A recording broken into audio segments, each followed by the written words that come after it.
evening, our conference is on Contemplation as a Path of Healing. So I want to begin, though, by quoting a chapter from St. Teresa's The Story of Her Life, her autobiography, where she speaks of the great good and healing that comes from contemplative prayer. I can speak of what I have experience of. It is that in spite of any wrong they who practice prayer do, they must not abandon prayer, since it is the means by which they can remedy the situation. And to remedy it without prayer would be much more difficult. I have seen this clearly myself. I do not know, my Creator, why it is that everyone does not strive to reach you through this special friendship, and why those who are wicked, who are not conformed to your will, do not, in order that you make them good, allow you to be with them at least 2 hours each day, even though they may not be with you, but with 1,000 disturbances from worldly cares and thoughts, as was the case with me. Through this effort they make to remain in such good company, you, Lord, force the devils not to attack them, so that each day the devil's strength against them lessens, and you give them victory over the devils. Yes, for you do not kill, life of all lives, any of those who trust in you and desire you for friend, but you sustain the life of the body with more health, and you give life to the soul. End of quote. That passage from St. Teresa, based on her own experience, expressed through this prayer that it breaks out into a prayer to God the Creator, of the healing power of contemplative prayer, reflects, I'm sure, the experience of countless mystics from all the great world religions. Because in all religious traditions, spiritual practice, meditation, is closely associated with healing, liberation, and transformation. In Buddhism, for instance, the first noble truth is the acknowledgement that life is marked by suffering, and this awareness brings one to set out on a journey towards freedom from the cause of suffering. The Hebrews in the Jewish scriptures first encountered Yahweh through the oppression in Egypt. And in Christianity, the themes of healing is predominant in the life and ministry of Jesus. It is blindness, leprosy, alienation from self or others, or the experience of demonic possession that leads to an encounter with Jesus, and thus to healing and new life. But why is spiritual practice, the search for God, linked with healing and transformation? What is it about it that centers upon healing? First of all, at least from the Christian perspective, the human suffering that we experience ought not to exist. We were not created for suffering. We were created for life and happiness, for a loving relationship with God, others, ourselves, and with all creation. We were created with great human dignity, and because of our nature, our very creation, we are propelled toward the infinite. That is, we were created for a loving relationship and unity with God, with other people, with ourselves, and with creation. In the simplest terms, we often talk about union with God. In the simplest terms, union with God can be defined as a loving relationship with God through which we share the very life of God. And that life of God that we share then overflows into a loving relationship with other people and all creation. That's what union with God means in its simplest terms. It's that loving relationship with God, with ourselves, with creation, and with other people. That's the reason we were created. And St. John of the Cross has a very beautiful, very short, but it sums up his whole doctrine and the purpose of life in the Spiritual Canticle when he writes, "The ultimate reason for everything is love." Simple as that. Everything revolves around love. When we give ourselves up to a life of spiritual practice, meditation, we embark upon a journey towards the fulfillment of that for which our heart longs. and that is that loving union with God, others, ourselves, and all creation. And by its very nature, this journey involves transformation and an effort to transcend the limitations of suffering and evil that we experience. The second reason why healing is very much a part of the spiritual journey is because it is very related to the first part, is because the spiritual life is about entering into a relationship. We give ourselves up to a life of prayer because primarily we want to respond to God's invitation to enter into a loving relationship with God. As St. Teresa expressed it, prayer is friendship. It is relationship. And God, who desires more than we can ever imagine that we respond in love to Him, plants that desire in our hearts, and we respond. And in some mysterious way, each and every one of us here have had an experience of God, or we wouldn't be here. Every one of us. I mean, we've had some experience of love. Somehow, God has touched our hearts, has entered into our experience, for example, through spiritual awareness in a church, through nature, perhaps a book we have read, or through another person's love for us. We may have experienced a profound longing for meaning and love that wells up within us, and we want to respond to that.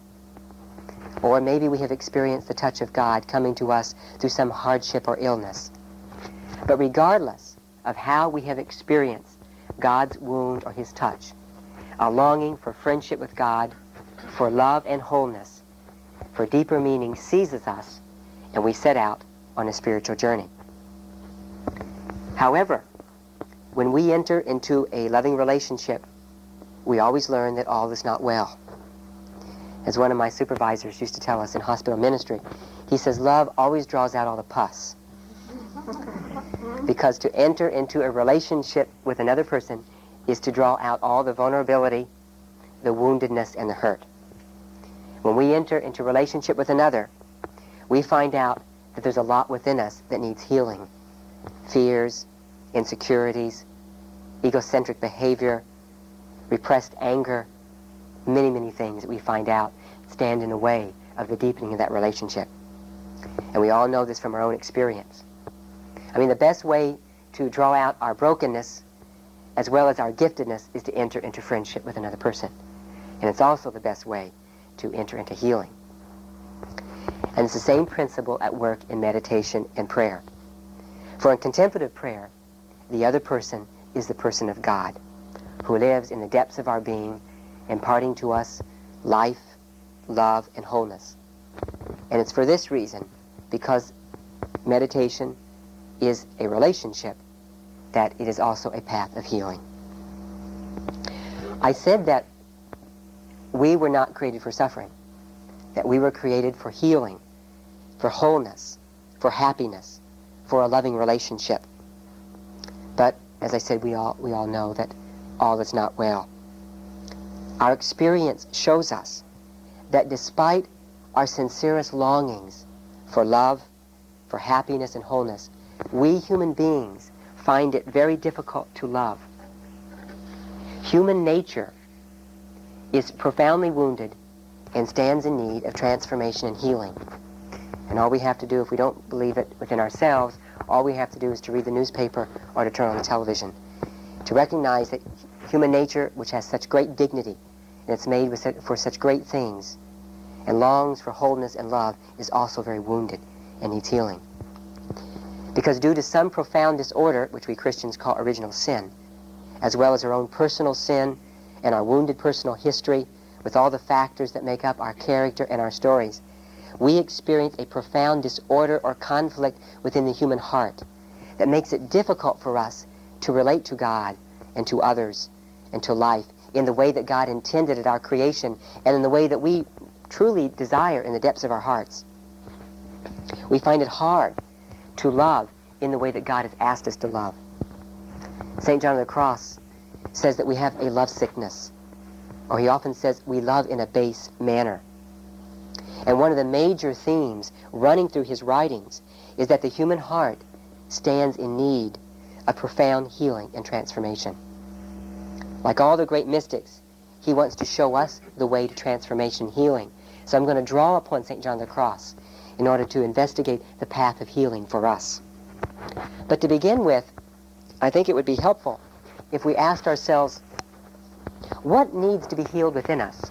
Before we look at the path of healing, the path of transformation, we need to examine just what is the disorder, the conflict within the human heart that keeps us back from responding fully to our vocation and our destiny as human beings. Well, St. John of the Cross, and for the sake of oversimplification, St. John of the Cross says that there are two general areas that show this disorder or conflict within the human heart that needs to be healed.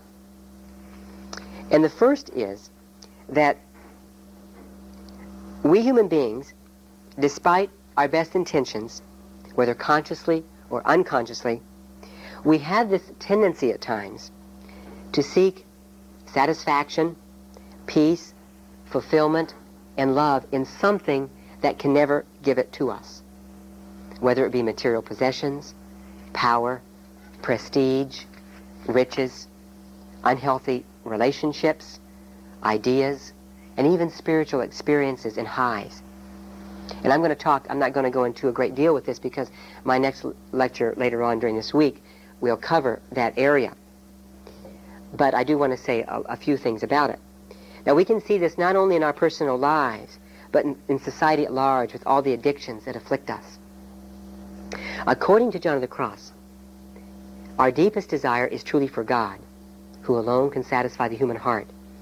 But not being conscious of this, or for some other reason such as fear and insecurity, we give our time, we may give our time and our energy to other things that in an inordinate, a dependent, or in an unhealthy way that limits our freedom and our ability to enter into this relationship with God for which we were created.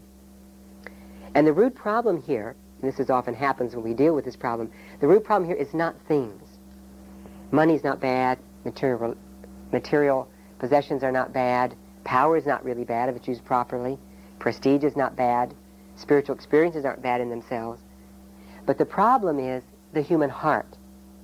It's the heart, St. John of the Cross, that begins to crave and desire and become inordinately dependent upon something outside itself for satisfaction. That's where the problem lies. Because when we do that, that prevents us from entering into the relationship with other people and with God in the way that God created us to. It's when we say, if only I had a new house, I'd be happy. If only I had a fur coat, I'd be happy. If only I had beautiful experiences in meditation, I would be happy. It's the if only attitude that gets oftentimes in our way. Another way that this disorder, or this base manner of loving, this conflict within the human heart manifests itself, is what John sees as an egotism rooted deeply in our hearts. John calls it, as I said, a base manner of loving, or as I said before, a love sickness. It's when we are motivated in our relationships with God, others, and objects by self-gratification, or what John calls sensory satisfaction. Now, Freud calls this living by the pleasure principle. Other contemporary schools of thought would call it narcissistic behavior. But in some, it's when our motivation for doing things and relating to God and others is for the sole purpose of giving pleasure for ourselves. It's like I have a friend, and the only reason I'm in friendship with this person is because of the gifts that she gives to me. Or I go to prayer only because it feels good, because God gives me consolations. That's a very, very minor example, but that shows you somewhat what John of the Cross is talking about. And he gives a lot of attention to analyzing this type of behavior in his book, The Dark Night. And he maintains that this disordered way of loving is like a stain that's embedded in the depths of our hearts. And it prevents us from entering into a free and loving relationship with God and others in the way that God created us and in the way that will bring us to the fulfillment, to our fulfillment as human beings. And John maintains that this self-centeredness is so deep that it's evident in people, even in those people who have been living their spiritual life for a long time. And actually, only God can heal this within us. And John calls this type of behavior childishness. And he gives a lot of examples that I think that I know that I can relate to, that we can relate to, and to show just how this childishness or this base manner of loving manifests itself in our daily lives. For instance, condemning and judging others because they don't measure up to our expectations. Wanting to be praised and esteemed by others. The need to control and manipulate others in order to be liked. Becoming angry when we don't receive delight and satisfaction in our meditation and our good works. Impatience with ourselves over our imperfections and those of others. Going to meditation, to ministry, and to work solely because of the pleasure we receive. Becoming envious and jealous of others who seem to be more virtuous or more further along on the spiritual path, or having other gifts greater than ours, or what we think is greater than ours. Longing for preference in everything, not being able to hear others being praised, and undermining the goodness of others. I mean, these are attitudes I think that all of us can relate to in our own lives, things that we really struggle with to try to get uprooted in our lives to be more loving people, trying to overcome jealousy and envy, trying not to judge others, trying to be more patient. These are attitudes of our being that can be very, very deep within us, and that's very difficult for us to remove. And John penetrates to the heart of this problem when he writes that this way of acting, in the examples that I gave you, is a very mature and immature and childish way of loving that's contrary to the gospel. Because for John, mature love, he writes, is this: the ultimate reason for everything is to love, whose purpose is to give and not to receive. And for John, you and I were created to become God, what he calls God through participation. Now, what does he mean by that? That means that you and I were created to love as God loves, quite simply. We were created to be transformed into Christ and to have the mind of Christ, to love as God loves, freely and purely. That's what our vocation is, to share the very life of God with all those people whom we meet. And when we become enslaved by our attachments and addictions, desperately trying to find satisfaction of heart in something that cannot give it to us, and when we become trapped in childish behavior, making our ego the center of attention, we become sick and dysfunctional. As psychologists and doctors tell us, such disorders, such as narcissism and addictions, make people sick, and it also makes people around them sick. And all we have to do is just reflect on our own experience in our families that perhaps have been plagued by alcoholism or drug addiction. Or just remember a time when you were caught up in trying to control or change someone else, how that made you suffer as well as the other person. Well, how do we reach healing from this conflict that we experience within ourselves? What is the way to liberation? What is the way to healing? To the addictions, in the transformation from the addictions in our lives, from our childish behavior, from the lack of love that can be so deeply rooted within us. What is the way towards healing? Well, John of the Cross, like all the great physicians of body and spirit, including many, many contemporary psychologists and doctors today, believes that the healing factor of the human person and the spirit is love. And he writes and presents his principle of healing in the Spiritual Canticle.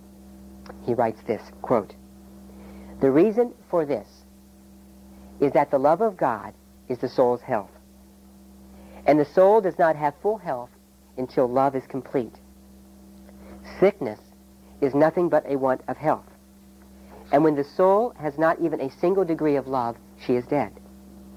But when she possesses some degrees of love of God, no matter how few, she is then alive, yet very weak and infirm because of her little love. In the measure that love increases, she will be healthier. And when love is perfect, she will have full health." End of quote. Therefore, the love of God is the great healing factor. Love is what heals us. The more that we experience love, the healthier and whole we become. And we see this powerfully in everyday life. Someone has a very poor self-image and consequently is shy and finds it hard to relate to others. But when she or he finds somebody who accepts them as they are, they can grow in self-confidence and relate to others in a more loving, open way. Not too long ago, I had a young man, and I have his permission to share this, came to me who had an eating disorder for years. And he found a girlfriend. And he's had therapy and everything. But somehow in that relationship that started with that girlfriend, his eating disorder was taken care of. Now there's more things to work at that. But it was an interesting thing because for years he had suffered with an eating disorder. But somehow as soon as he met this girl that he fell in love with, his problem began to clear up and he began to have deeper insight because he felt loved and accepted. We find this very powerfully in the Gospels. The loving personality of Jesus healed people of their ills and gave them a new understanding of themselves. Therefore, for us to be healed of the conflict in our own heart, what we have to do is to allow the love of God to enter into the very depths of our hearts, of our own poverty, of our own woundedness, and our own sinfulness, and to transform it. Now, how do we do that? Well, to begin with, as I have said before, if love is the healing factor, then entering into a relationship is what heals us. And it's when we enter into a relationship with God, by answering God's call of love, a God who lives in the depths of our hearts, when we respond to that call of love and enter into a loving relationship with God, we seek healing.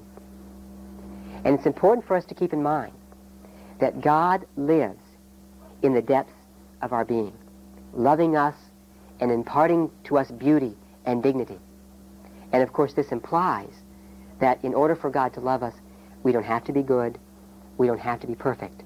Because as St. John of the Cross tells us, God loves us simply because God is love, because love is love, not because we have to prove ourselves to God. Therefore, for us, we have to allow the love of God to come to us. And we do that in certain ways. First of all, there are active ways we can do that, of entering into that relationship of love with God. We do that by making time for meditation, to be alone with God. We also do that by living the gospel values, trying to live according to the gospel values of Jesus, of forgiveness, of compassion, of justice, of loving other people. To the best of our ability, we need to live our lives and to do all that we can for the honor and glory of God. We need to grow in self-knowledge and in selfless love of other people by attempting as much as we can to root out the selfishness in our relationship with God and others. And these are the active means that dispose ourselves for God's love to come into us. But as we know, that's not all we need. We need something much more. Because despite all of our best efforts, despite all of our best intentions, we oftentimes do not love as we desire to love. We need something greater, a greater power to come in and to heal us, something that can reach deeper, at that deeper level, to transform us in a way the human effort cannot. And that is what John of the Cross calls contemplation. Because ultimately for John of the Cross, and for St. Teresa of Avila as well, it is contemplation that heals the depths of the human person. John, in his writings, speaks over and over again about becoming a new man and a new woman, and that the spiritual journey is a journey of becoming a new person, a person who is created for God, out of love and for love, who's created to share in the very life of God, and who is transformed to reach that divine vocation. However, it's important for us to consider just a moment, what do we mean by contemplation? What does John of the Cross mean by contemplation?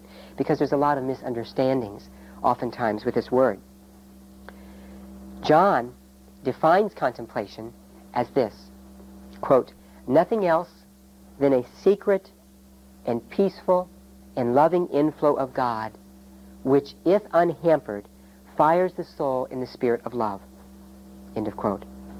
Another way he defines it is loving knowledge of God, or also it's a science of love. So contemplation is God communicating knowledge and love to us. It's the knowledge of God's love. And usually when we think of contemplation, we understand it solely as an elevated state of prayer, an altered state of consciousness, some experience that we have with God that takes place in prayer when we're meditating. Now definitely this is an aspect of contemplation, and John the Cross and St. Teresa and other saints and spiritual masters who write on contemplation talk about this. This is quite evident. But for John of the Cross, contemplation is a much more global, fundamental understanding than simply an altered state of consciousness that takes place when we're sitting in a meditation hall. For John, contemplation is a way of being.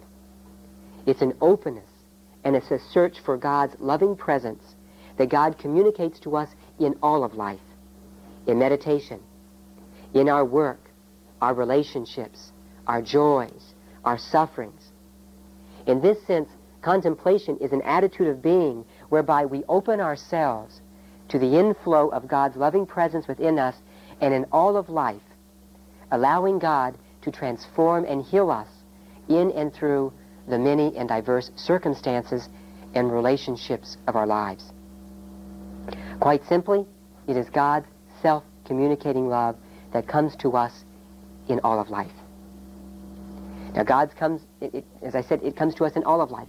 God's love comes to us in many ways. It comes to us when we make space to be alone with prayer, like during this retreat. It comes to us through those who love and accept us. It also comes to us in those people who are against us. It comes to us in our work and our responsibilities. God's love touches us in the joys and the beauty of life, as well as the trials and difficulties. Therefore, to respond to God's call of love means that we need to be open to life, to the many ways that God communicates love and presence in our lives. Furthermore, there is a passive quality to contemplation. It's not something that you and I can create by human means. We don't just decide to sit down and contemplate.